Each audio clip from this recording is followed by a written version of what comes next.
కానీ వచ్చిన ఆపర్చునిటీస్ని ఎందుకు సంజన యూజ్ చేసుకోలేకపోతుంది? యాటిట్యూడ్, పొగరు, ఈగో అన్నీ అయి ఉండొచ్చు. ఏదో ఒప్పేసుకుంటున్నావు ఉన్నాయని అన్ని. అవన్నీ జనాలు అనుకుంటున్నారేమో. నేను నాలా ఉన్నా, యాక్చువల్లీ నేను మారలేదు. నేనేంటంటే ఫస్ట్ వీక్లో ఉన్నారు బిగ్ బాస్ హౌస్లో ఉన్నప్పుడు యాటిట్యూడ్, పొగరు ఇవంతా వచ్చినాయి. అదంతా వదిలేస్తే నేను నాలా ఉన్నా. పక్కనోడికి ఎలా అనిపిస్తుంది నేను అంటే దాడి కోసం నేను ఫీల్ అవ్వలేను. నువ్వు నా గురించి ఇలా అనుకుంటున్నావా, ఎందుకు నా గురించి ఇలా అనుకున్నావు, నా గురించి నువ్వు ఎందుకు అనుకోవాల్సి వచ్చింది, ఇవన్నీ నాకు వద్దు. అనుకున్నావు కదా ఫైన్, బట్ నేను ఇదే ఇంతే, ఇప్పటికీ అంతే, ఎప్పటికీ అంతే. సో నేను నువ్వు చెప్పినట్టు నిజంగానే ఆ యాటిట్యూడ్కి, ఈగోస్కి పొగరు అనుకో, వాట్ ఎవర్, అది నా క్యారెక్టర్. సో దీనివల్ల నేను చాలా లాస్ అయ్యా. అంటే ఏం చెప్పాలి, ఈవెన్ బిగ్ బాస్, ఆ తర్వాత మూవీలో ఆఫర్స్, వాట్ ఎవర్, చాలా చాలా మిస్ అయ్యా. బట్ నాకు ఇప్పటికీ రిగ్రెట్ లేదు, ఎందుకంటే నేను నాలా ఉన్నా కాబట్టి.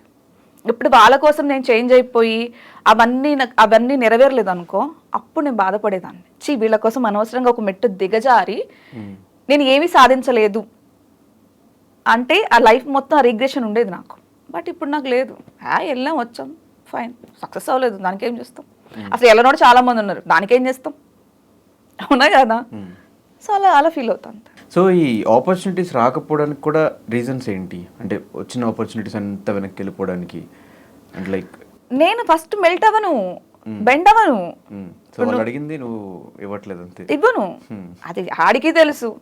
ఫస్ట్ నన్ను ఆడిషన్ పిలిచారు అనుకో, పిలిచి చూస్తారు, స్క్రీన్ టెస్ట్ చేస్తారు, బాగున్నారండి, ఈ క్యాటగరీ సూట్ అవుతారన్నారు అనుకో, పేమెంట్ అడుగుతారు. నేను ఎప్పుడు పేమెంట్ గురించి ఎక్స్పెక్ట్ చేయను. అది నా సబ్జెక్ట్ ఈజ్ ఇంపార్టెంట్ అంతే, అది చూసుకుంటాను నేను. ఓకే అండి ఇదండి అంటారు. తర్వాత మీకు ఒక 2 daysలో కాల్ వస్తుంది అంటారు. 2 days తర్వాత కాల్ రాదు ఇంకా ఆడప్పటికి గూగుల్ మొత్తం సెర్చ్ చేస్తాడు నా గురించి, ఇక రాదు కాల్.